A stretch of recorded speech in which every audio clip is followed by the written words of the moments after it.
Have you ever heard of divorce papers being filed without your consent? I had, but I never thought it would happen to me.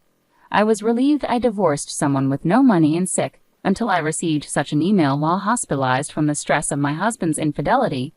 That email shattered my hopes. As soon as I was discharged, I took what I had in hand and went straight to the bank, determined to make my former husband, an elite bank employee, pay for his betrayal.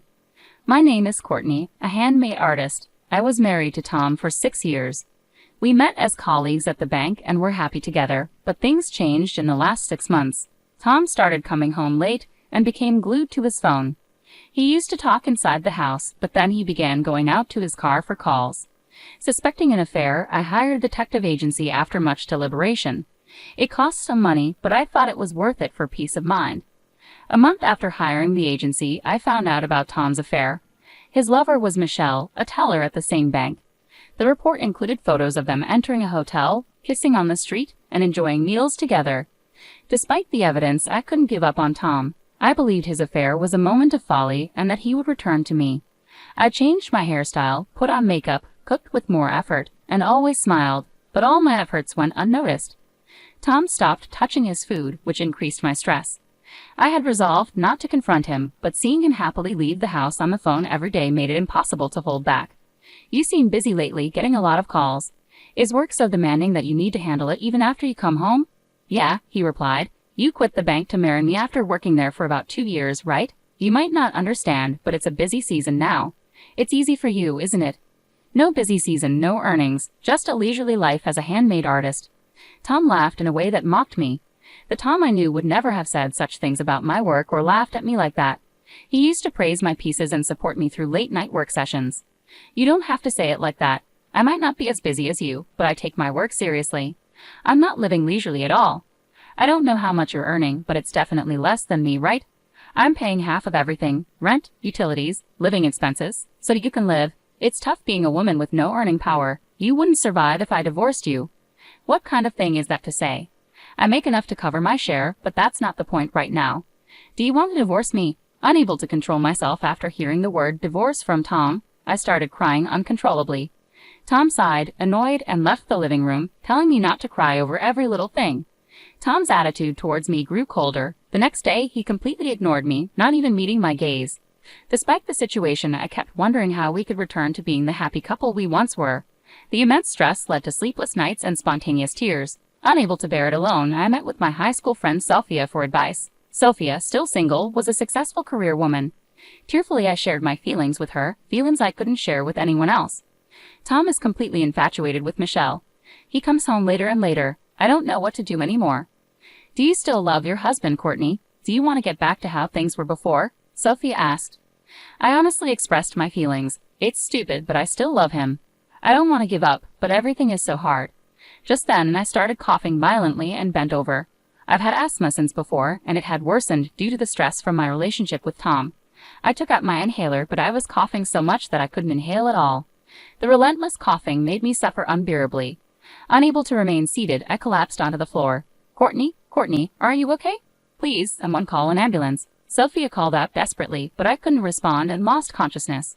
When I woke up, I was in a hospital bed. Courtney, thank goodness you're awake. Are you okay? Can you understand me? When I looked toward the voice, I saw Sophia with tears in her eyes. Attempting to speak cautiously, I managed to utter, thanks, despite coughing. Sophia nodded while crying and immediately pressed the nurse call button. The attending doctor arrived and explained that due to the severity of my asthma symptoms, I would need to be hospitalized for about a week. With nothing prepared for a sudden hospitalization, Sophia bought me a hospital admission set from the shop and filled out the necessary paperwork. I tried to inform my husband about my hospitalization, but couldn't reach him. Sophia tried calling Tom's cell phone, but he didn't answer. Considering contacting my workplace, I hesitated, fearing their reaction. Eventually, Sophia helped me draft an email, which she sent on my behalf. Sophia stayed until the end of visiting hours and then left. I drifted in and out of sleep due to the medication, constantly checking for any messages from Tom. The first message from him came at 1:00 a.m. If you're hospitalized, there's nothing I can do. I'm busy with work, so I won't visit you. Upon reading that email, I felt truly sad, hurt, and miserable. It wasn't just that Tom said he couldn't come because he was busy, but that he wouldn't come at all. This made it clear to me that he no longer had any love for me. I thought I shouldn't cry, but tears came uncontrollably. I didn't reply to the email and just cried until morning. 2 days passed. Tom didn't visit, but Sophia diligently showed up after work. That's great. You look a bit better. Are you able to eat? I brought your favorite novel. Sophia's lively visits and smiles saved me. I can't thank her enough. Thank you, Sophia. I'm feeling quite good today. My cough has settled down a lot.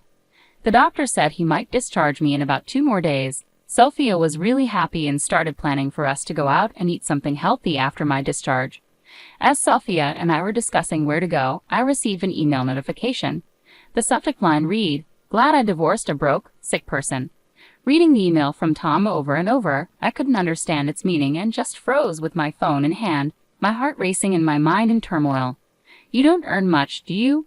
Falling sick without doing any serious work. Don't make me laugh. Wife lottery, a big failure. So I filed for divorce. Take care. Seeing the follow-up email, I laughed unconsciously. It felt like a farce, getting divorced by Tom while hospitalized for asthma. Tears came along with the laughter, and I found myself crying and laughing at the same time. Seeing me like that, Sophia shook my shoulders in a panic. "Courtney, what happened? Are you okay?" I handed my phone to Sophia, showing her the emails from Tom. As she read the messages, Sophia's face turned red with anger. "Look, Courtney, I know you love your husband, and I didn't want to say anything, but maybe it's time to let go." I understood what Sophia meant. Even though she started crying from the emotion, she managed to put her words together. "Just divorce him, Courtney. You need to take care of yourself, no matter how much you love him. Sorry to be blunt, but you can't be happy with such a shitty man." Sophia looked sorry, knowing it was not her place to meddle in marital affairs, but I smiled back at her. "It's okay, really. I knew deep down that it was impossible to continue, but I lacked the courage to divorce. I always looked away, but it's over now. I'll divorce Tom." When Tom brought up divorce, I was afraid of the separation. I still loved Tom and was scared of how others would react to our divorce. But once I made the decision myself, the fear of divorcing somehow disappeared. I think it's because I could finally think clearly enough to say, "Let's give up. That's the way to go. Let's enjoy being single again together."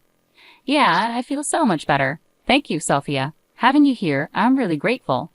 "Courtney, you're my precious friend, of course. But wait, how did he manage to file for divorce without your signature?" Sophia's anger flared up again. I explained, "When we got married, we prepared divorce papers just in case. It was silly, but we agreed to try to talk through anything and overcome any crisis as a couple. Well, that didn't work out, did it?" I could laugh about it, but Sophia didn't seem amused. In disbelief, she said, "I see, so he just pulled those out, filled in his part, and submitted them. It might not be a forgery, but it's still appalling." I was afraid of being divorced by Tom in such a state, so I had hidden them in the room. He probably found them and submitted them. Now I'm actually glad he did it. I couldn't decide to divorce Tom because I still loved him, but now it's different. As Tom's feelings for me have vanished, so have mine for him. I'm not foolish enough to keep loving someone who does this to me. Tom still sent one-sided messages. "You probably don't have any property, and I don't want to give you any of my money, so we're not dividing any assets. The house is in my name, so get out. I'm being kind by giving you until the end of the month. I don't want to bump into you, so I won't return until after the month is over. Make sure you clean the room before you leave." Honestly, at this point, I was in a "what is this guy even thinking" state, and the sheer selfishness made me laugh again. I showed the email to Sophia, laughing. "Look, Sophia, now I've lost the house too. What should I do? Going back to my parents is too far. I had no intention of staying in that house, and there were my valuable handmade parts to consider. Transporting them would probably fill an entire room. The right size, security, rent. Could I find a perfect place that quickly?" While I was pondering, Sophia smiled. "Have you forgotten where your best friend works? Don't worry, dear customer, I'll find the perfect room for you." "Sorry, I really forgot." "That's right, Sophia, please help me." I thanked Sophia. Sophia worked in real estate and was a pro at finding places. I decided to leave everything to Sophia, a capable woman. She brought various property listings to my hospital bed, spreading them out and explaining each one to me. By the time I was discharged, we had managed to find a place close to my preferences, which was a relief. However, I needed certain documents that I couldn't get until after my discharge, so I decided to stay at Sophia's place in the meantime. "I'm really sorry I keep causing you trouble," I said. "It's okay," Sophia reassured me. "I've got good sales, right? I've been here second longest after the manager. Sorry, rental agreements take time because there's a lot of paperwork and an inspection process. You can stay at my place as long as you need until everything is settled." Thank you so much. If there's anything I can do, just let me know. Just take care of yourself for now. Let's take it easy. So, how have things been? Any more contact from your ex-husband? No, not a single word from him. After all, we're strangers now. I do get messages from people from our bank days, though. Apparently, I was branded as a terrible wife. It seems that my ex-husband Tom reported our divorce at his workplace and blamed me for it. He told people I didn't do housework, didn't contribute financially to the household, and yet splurged on my hobbies. He said that any attempt at discussion would end with me getting hysterical and uncontrollable. It's laughable at this point. Who does he think he is to say that? I'd love to remind him who was the one cheating. Sophia seemed to have reached a point where all she could do was laugh. So, what's your plan? You're not going to let this end here, are you? Courtney, what are you going to do? Grinning mischievously, Sophia looked at me, and I couldn't help but smile back. There was no way I was going to let this end here. Tom had his turn doing whatever he pleased, but now it was my turn. Of course I have no intention of holding back against a man without sincerity and a woman who meddles with a married man. I have quite a few things in mind, so look forward to it. Just you wait, both of you. Enjoy your peaceful newlywed life while you can. 2 days after my successful discharge, Sophia drove me straight to the bank where my ex-husband Tom and his new wife Michelle worked. Upon entering the bank, I saw Tom in the back. It had been a while since I last saw him, about a month and a half. I was hospitalized when he filed for divorce. I thought I would be furious seeing him, but I wasn't. I looked for Michelle at the counter, and there she was, sitting with a composed face, the woman who had taken my husband away. I took a number and waited for my turn. Fortunately, I was called to Michelle's counter. She greeted me with a welcome, and I responded with a smile. Hello, I'm sorry to bother you, but I'd like to cancel a bank account. Certainly, is it just one account you wish to cancel? Here we go. I took a deep breath and projected my voice. No, not just one. I'm here to cancel accounts for all 800 employees of my company. The counter buzzed with whispers at my declaration. Tom looked over, shocked at what he saw. He seemed to want to say something, his mouth opening and closing. All 800 accounts. Michelle was flustered at the counter, and I couldn't help but feel a surge of laughter. Canceling 800 salary accounts would be a significant loss for the bank. It's not just about losing deposits. With interest rates being low, banks count on transaction fees and salary transfer fees for their profits. Losing that is a big deal. Yes, all of them. Please proceed. As I handed over the corporate account documents, I made my request. What the hell are you doing, Courtney? Did you just say something about a company? 800 employees? What's that about? Tom approached the counter, causing a stir among the other customers in the bank. Oh, long time no see. How have you been? I said calmly. What do you mean? It's exactly as I said. I've been a company president even when I was married to you. It's a handmade business, as I'm both an artist and a president. I spoke the truth at the counter. You were a president. I didn't know that. You never said anything about that when we were married, did you? No, I didn't. You used to mock me for being a failing handmade artist, right? I earn more than you do. I didn't want to hurt your pride, so I kept it to myself.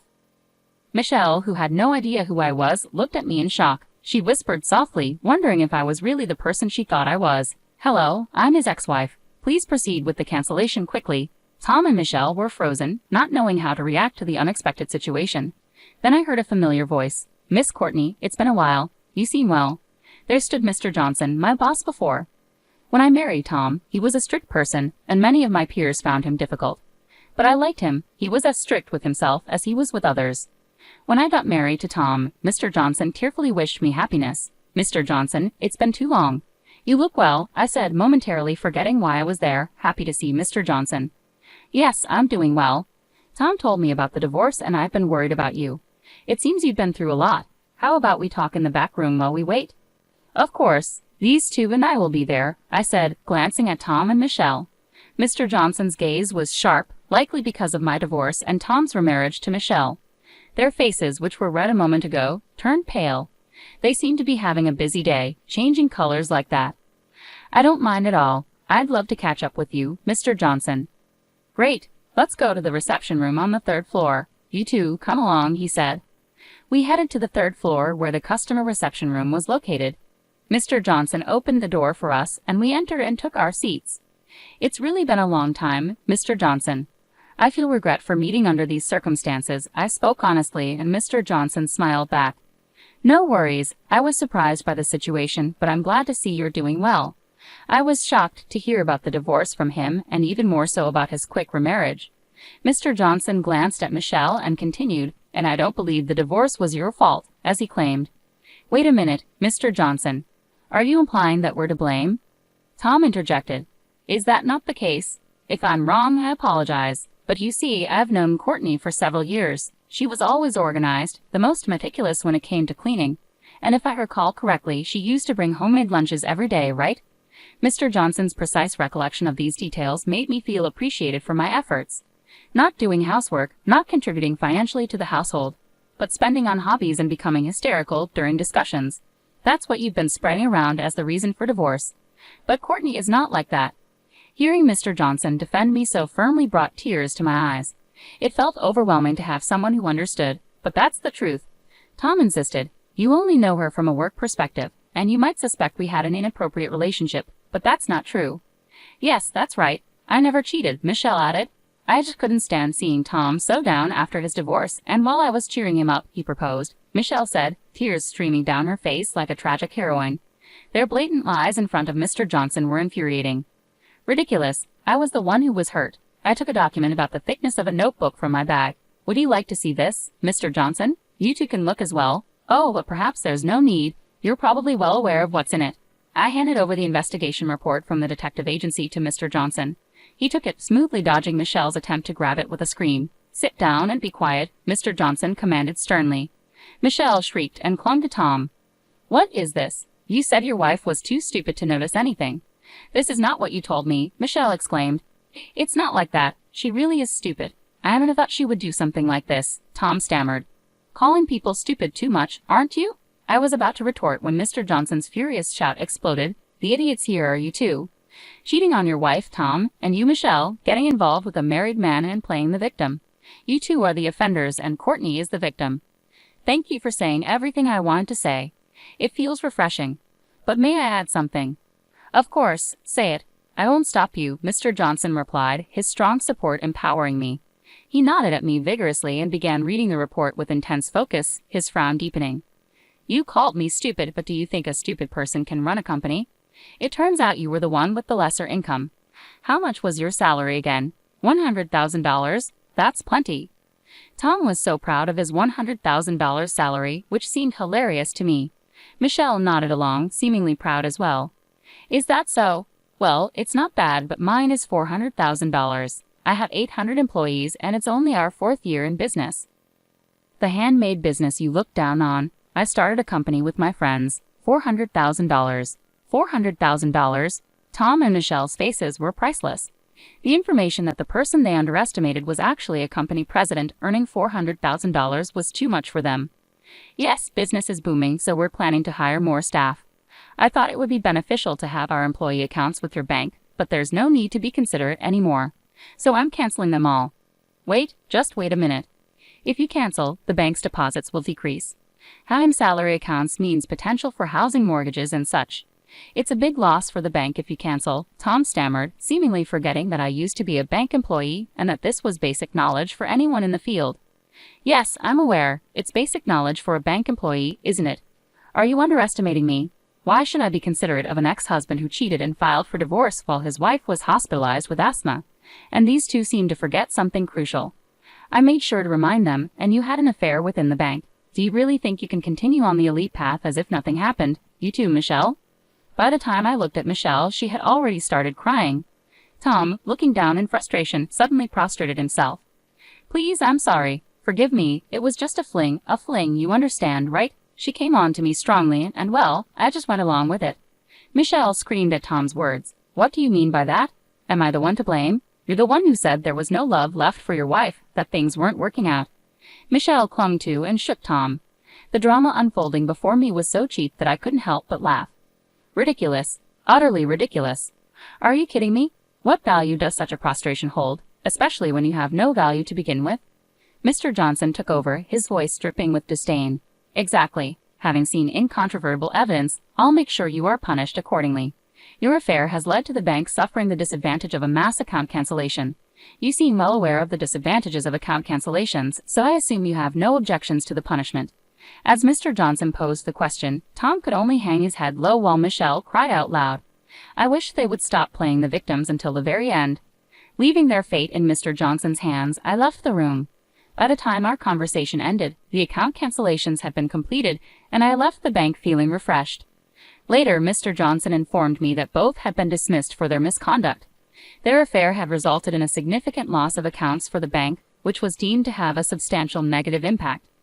Unemployed, the two struggled to find work, unable to pay their apartment's mortgage, and were turned down when asking friends for money. Interestingly, Tom kept sending me messages and emails begging for reconciliation after divorcing Michelle, all of which I ignored. The laughably pathetic emails were forwarded to Sophia, and we enjoyed a good laugh. I also filed for compensation through a lawyer. Tom had the audacity to claim that since I started my company after our marriage, its assets should be divided between us. Unfortunately for him, the assets in the company's name are exempt from division. I thought divorce would be difficult, but working hard post-divorce has made me realize how happy I am. I even wish I had divorced sooner. Humans are strange creatures. With plenty of money to spend freely and no grievances, I've decided to live my life valuing myself more from now on.